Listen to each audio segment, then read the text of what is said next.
नमस्कार, स्वागत है आप सभी का हमारे YouTube चैनल ज्ञानदीप पर। और आज हम हिंदी विषय व्याकरण से संधि का अध्ययन यहाँ करेंगे। इससे पूर्व मैं संधि पे एक वीडियो बना चुका हूँ और यदि आपने वो वीडियो नहीं देखा है तो कृपया करके इसको समझने से पहले, इसको देखने से पहले वो वीडियो देखिएगा ताकि आपको ये अच्छे से समझ में आ जाए और इसमें कोई आपको समझने में असुविधा ना हो। संधि का शाब्दिक अर्थ मेल होता है। इससे पूर्व हम कर चुके हैं कि हिंदी में संधि और समास अत्यंत महत्वपूर्ण है क्योंकि ये भाषा को संकुचित करके इसके भावों में वृद्धि करते हैं। और आज हम यहाँ अध्ययन करेंगे दीर्घ संधि का। हमने पढ़ा था कि स्वर संधि, स्वर से परे स्वर आने पर दोनों के मेल से किसी एक स्वर या दोनों स्वरों में जो विकार उत्पन्न होता है उसे स्वर संधि कहते हैं। इसके पश्चात हमने पढ़ा कि स्वर संधि के 5 भेद होते हैं: दीर्घ संधि, गुण संधि, वृद्धि संधि, यण संधि और अयादि संधि। विशुद्ध संस्कृत में इसके अतिरिक्त 3 भेद और माने जाते हैं, उनका अध्ययन होता है, लेकिन हिंदी में ये अनिवार्य नहीं है क्योंकि हिंदी की जननी संस्कृत ही है और हिंदी का शब्दकोश संस्कृत के शब्दों के कारण ही समृद्धिशाली है। अतः संस्कृत के बिना हिंदी का अध्ययन संभव नहीं। और यहाँ भी हम बीच बीच में उसके विषय में चर्चा करते रहेंगे। और जो प्रतियोगी परीक्षाओं की तैयारी कर रहे हैं उनके लिए ये जान लेना भी आवश्यक है कि संस्कृत में स्वर संधि के 8 भेद हैं। इनके अलावा पूर्व रूप संधि, पर रूप संधि और प्रकृति भाव, ये 8 होते हैं, लेकिन हिंदी में हम इन्हीं 5 का अध्ययन करेंगे। हम अब आरंभ करते हैं। इसमें मैंने आपको ये भी बताया था कि ह्रस्व स्वर ए, ई, उ, री, आप इसको जब तक नहीं समझेंगे संधि का कंसेप्ट क्लियर नहीं होगा। मात्र 11 स्वर हैं, बहुत छोटा सा ये विषय है, इसको समझना इतना कठिन नहीं होगा। सिर्फ और सिर्फ ध्यान देने योग्य ध्यातव्य यहाँ यही है कि ह्रस्व में ये 4 हैं: ए, ई, उ, री। री का दीर्घ स्वरूप प्राप्त नहीं होता। ये संस्कृत में दीर्घ है, री, दीर्घ री, लेकिन हिंदी में इसका अध्ययन हम नहीं करते। हिंदी में केवल री का अध्ययन होता है। दीर्घ स्वर हैं आ, ई, उ, और फिर संयुक्त हैं ए, ऐ, ओ और औ। ये अगर समझ में आ जाएगा आपको तो यहां इसमें आपको कोई समस्या नहीं होगी। अब देखिए, संधि का अर्थ है मेल। अब यहां आप समझ लीजिए, इनको एक व्यक्ति विशेष मान लीजिए। हमारा यहाँ उद्देश्य है कि हमें केवल और केवल विषय वस्तु समझ आनी चाहिए। यहाँ हम उसी दृष्टिकोण से पढ़ेंगे। आप इसे नाम समझ लीजिए किसी व्यक्ति विशेष का। ए, ई, उ, री, ये कोई व्यक्ति विशेष हैं और इनकी संधि, इनकी मित्रता हमें इनसे करवानी है। और इनकी मित्रता के क्या परिणाम होंगे सिर्फ उस दृष्टिकोण से समझिए, बहुत आसानी से समझ आ जाएगा। देखिए, दीर्घ संधि संस्कृत कहती है अकह सहवर्ण दीर्घः। ये सूत्र है आचार्य पाणिनि ने अष्टाध्यायी में 8 अध्यायों में विभक्त करके संस्कृत के व्याकरण की रचना की और सूत्रबद्ध संपूर्ण व्याकरण है। और उसी के सहायता से अगर करेंगे, इसको अगर आप याद कर लेंगे तो बहुत आसान हो जाएगा। संस्कृत में स्वरों को अच कहा जाता है। अच, मैं आपको संस्कृत में ज़्यादा नहीं लेके जाऊंगा, हम इसी की बात करेंगे, ये सुविधा के लिए लिख दिया है। लेकिन क्या बताता है? सवर्ण अर्थात समान वर्ण, समान, परस्पर समान वर्ण, चाहे ह्रस्व हो या दीर्घ, उन्हें क्या होता है? दोनों के मेल से, जब दोनों की मित्रता होती है, दोनों में संधि होती है, तो क्या होता है? दीर्घ हो जाते हैं, दोनों मिलकर दीर्घ हो जाते हैं। तो इसकी परिभाषा दीर्घ संधि की क्या लिखेंगे? 2 परस्पर समान स्वर परस्पर समान ह्रस्व और दीर्घ, जब ए का आ से या आ का ए से मेल होता है तो दोनों का मिलन से परस्पर इन्हें दीर्घ हो जाता है, इनकी संधि पे परस्पर इन्हें दीर्घ हो जाता है। इसी प्रकार ई और ई का मेल होता है तो इन्हें परस्पर दीर्घ हो जाता है, मेल होने के उपरांत ई हो जाता है। और ऊ का परस्पर जब मेल होता है तो इन्हें भी दीर्घ ऊ हो जाता है। दीर्घ संधि में दीर्घ होगा। ये तीन ही परिणाम स्वरूप प्राप्त होंगे। तो देखिए, सवर्ण समान वर्ण, सवर्ण समान वर्ण दीर्घ हो जाते हैं कि परस्पर समान स्वरों के, चाहे वो ह्रस्व हो या दीर्घ, मेल से उन्हें दीर्घ हो जाता है। उदाहरण से समझ में आ जाएगा। देखिए, देव जमा आलय, देव में ए स्वर निकला, आलय आ, और ए आ मिलकर दीर्घ आ हो गया और शब्द बना देवालय। योग जो हुआ इनका उससे देवालय। कवि जमा इंद्र, यहाँ ह्रस्व ई है, ह्रस्व ई, इसके आरंभ में पर के स्थान पर भी ह्रस्व ई है। दोनों के मेल से संधि होने पर इन्हें दीर्घ ई हो गया और शब्द बना कविंद्र। पर इनके मेल से परिणाम स्वरूप इनमें विकार ई हो गया और शब्द बना कविंद्र। अब देखिए, अगर आपको ये परिभाषा नहीं समझ में आई है तो इसे दूसरे तरीके से भी लिखा जा सकता है कि ह्रस्व या दीर्घ ए ई उ आ ई उ से परे, ए ई उ आ ई उ आने पर उन्हें दीर्घ हो जाता है।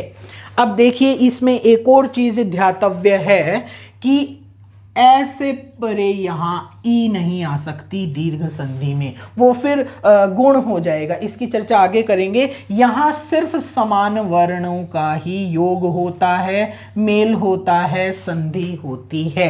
ए आ, इसको आ होगा, ई ई, इन्हें ई होगा, ऊ और ऊ, इसे दीर्घ ऊ हो जाएगा, दीर्घ हो जाएगा। संस्कृत में री होती है, इसका री और री का होता है तो री हो जाता है, लेकिन यहाँ हम इसका अध्ययन यहाँ नहीं करेंगे। तो ये दीर्घ संधि है। अब कई बार बोर्ड परीक्षाओं में संधि की परिभाषा पूछने के स्थान पर यह पूछ लिया जाता है कि दीर्घ संधि के कोई 2 नियम लिखो या दीर्घ संधि के सभी नियम लिखो। तो वहां विद्यार्थी समस्या ग्रसित हो जाते हैं, वो चिंतन करने लगते हैं कि नियम तो पढ़े ही नहीं, हमने तो परिभाषा की है। तो उसमें दुविधा की कोई बात नहीं है, परिभाषा में ही उसके नियम निहित हैं। नियम देखिए, दीर्घ 3 यहाँ हो रहे हैं, 3 ही नियम बनते हैं। ए आ से परे, पहला नियम मैं बता रहा हूं। अगर नियम लिखना आ जाए तो आप लिखेंगे ए या आ से परे, ए आ हो तो उन्हें दीर्घ हो जाता है या आ हो जाता है। ई से परे, ई हो तो उसे ई हो जाता है। ऊ से परे, ऊ हो तो उसे ऊ हो जाता है। ये 3 नियम बन गए, बड़ा आसान है, परेशान होने की कोई आवश्यकता नहीं है। हम यहाँ अब इस स्थिति में इनके 4 प्रकार से संधि हो सकती है, उस स्थिति को उदाहरण सहित हम यहां समझेंगे। तब तक आप वीडियो पॉज करके ये लिख सकते हैं अपनी अभ्यास पुस्तिकाओं में। अब यहां हम दीर्घ संधि के उदाहरण करेंगे। देखिए, 3 दीर्घ संधि में ये 3 में दीर्घ संधि होती है और दीर्घ हो जाता है, और इनकी चार स्थिति बनती है, चार स्थिति में संधि हो सकती है। देखिए कैसे, ए से परे ए होने पर आ हो जाएगा, ए से परे आ होगा तो आ हो जाएगा, पूर्व के स्थान में ए हो और पर के स्थान पे आ हो और तो भी आ होता है, आ से परे आ हो तो भी आ होता है। उदाहरण मैंने लिखे हैं, सबसे पहले हम इसका करेंगे। ए से परे ए हो तो, देखिए च में भी ए है और यहाँ ए है और मिलकर आ हो जाएगा तो संधि युक्त शब्द बनेगा चापी। इसके पश्चात दूसरी स्थिति होती है ए जमा आ, उसका भी योग आ होगा। गज यहाँ ए है और आनन आ है और मिलकर इनको संधि होकर शब्द बनेगा गजानन, गजानन।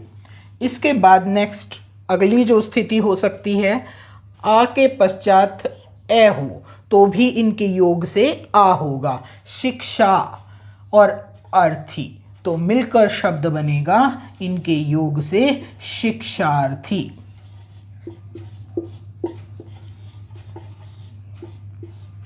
और अंतिम स्थिति क्या हो सकती है, आ से परे आ हो तो भी उसको आ ही होगा। दया जमा आनंद, मिलकर शब्द बनता है इनके योग से दयानंद।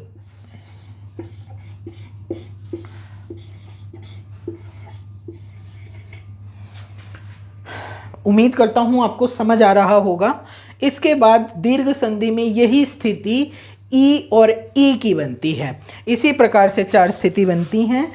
ई से परे ई हो तो ई होता है, ई से परे ई हो तो भी उसे ई होता है।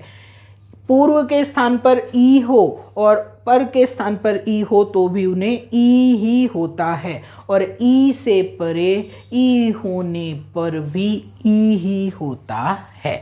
तो इनके मेल से ई विकार हो जाता है, दीर्घ हो जाता है। इससे बाहर स्थिति नहीं बनेगी। आपको इसके अनेकानेक उदाहरण मिल जाएंगे, लेकिन प्रत्येक की यही चार स्थिति हो सकती हैं दीर्घ संधि में। पूर्व के स्थान पर ए हो, आ हो और पर के स्थान पर ए या आ, तो इस प्रकार से इनकी चार स्थिति बनेगी, इससे बाहर नहीं। अनेकानेक उदाहरण हैं पुस्तकों में, आप अभ्यास कीजिएगा ताकि आपको अच्छे से समझ में आ सके। और यहाँ मैंने इसके भी चार उदाहरण लिखे हैं और हम इन्हें करेंगे तो बहुत अच्छे से हमें समझ भी आ जाएगा। अभी जमा इष्ट, और इनके योग से शब्द बनेगा।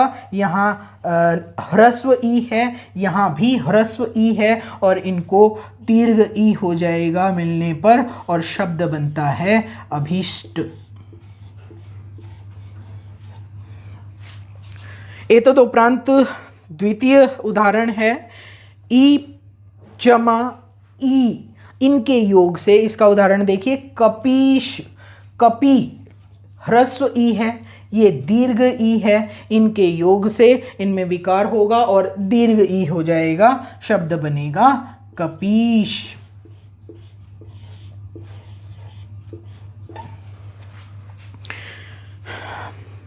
मही जमा इंद्र, महींद्र।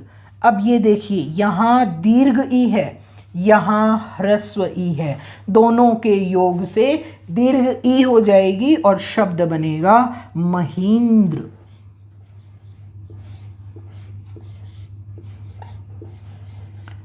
महींद्र। नदी जमा ईश, दीर्घ ई, इसके बाद भी दीर्घ ई, दीर्घ ई का दीर्घ ई से मेल होने पर विकार दीर्घ ई होगा, दीर्घ संधि है नदीश, शब्द बनेगा नदीश। इसी प्रकार से उ में भी चार स्थिति बनती हैं और उदाहरण इसके भी बहुत हैं, लेकिन हम इसी के आधार पर एक बार चार उदाहरण यहाँ करेंगे। तो ऊ से परे ऊ हो तो उसे ऊ हो जाता है, ऊ से परे ऊ हो तो भी उसे ऊ होता है। दीर्घ ऊ से परे ह्रस्व ऊ हो तो भी दीर्घ होता है। पूर्व के स्थान पर दीर्घ ऊ हो और पर के स्थान पर भी दीर्घ ऊ हो तो भी दीर्घ ऊ ही होता है। उसी से संबद्ध ये 4 उदाहरण हैं। सु ह्रस्व ऊ है इसमें और यहाँ ह्रस्व ऊ है, दीर्घ ऊ हो जाएगा और संधि होकर शब्द बनेगा इनके योग से सूक्ति। सु उपसर्ग है, सूक्ति अर्थात सुंदर उक्ति, सुंदर कथन, सुंदर वचन। अब यहाँ दूसरा उदाहरण लघु जमा उर्मी। यहाँ ह्रस्व ऊ है और पर के स्थान पर दीर्घ ऊ है, इनके मेल से शब्द बनेगा लघुर्मी। ये 2 आप करके देखिएगा और पोज करके आप ये सभी उदाहरण अपनी अभ्यास पुस्तिकाओं में लिख लीजिए। उदाहरण है, इससे आपको उम्मीद करता हूँ समझ आ गया होगा।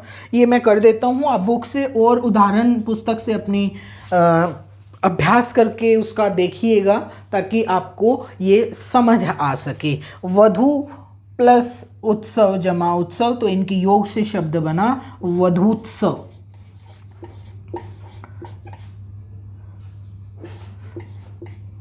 और अंतिम इसका उदाहरण भू जमा ऊर्जा। ये भी दीर्घ ऊ है, ये भी दीर्घ ऊ है, दोनों के मेल से शब्द बनेगा भूर्जा। ये दीर्घ संधि यहाँ हमारी समाप्त होती है, पूर्ण होती है। अब जो संस्कृत में ये री बनता है, एक उदाहरण समझा देता हूँ, लेकिन हिंदी में इसका कोई उपयोग नहीं है क्योंकि हिंदी में दीर्घ री स्वरों के अंतर्गत नहीं आता है। देखिए इसका उदाहरण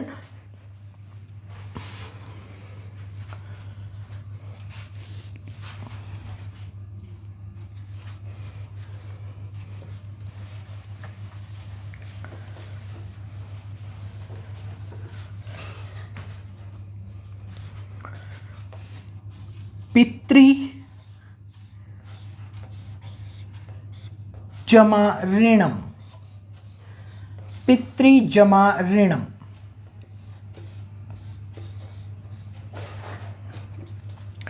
यहाँ पितृ, इसमें ये री है और इसके पश्चात भी री है, तो अगर हम इनका विच्छेद करें, वर्ण विच्छेद, तो ये स्थिति होती है।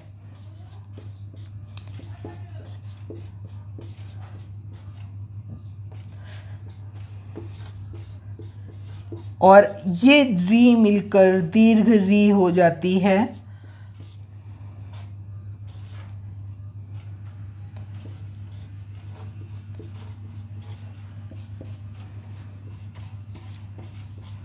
और इनके योग से शब्द बनता है पितृणम। पितृणम।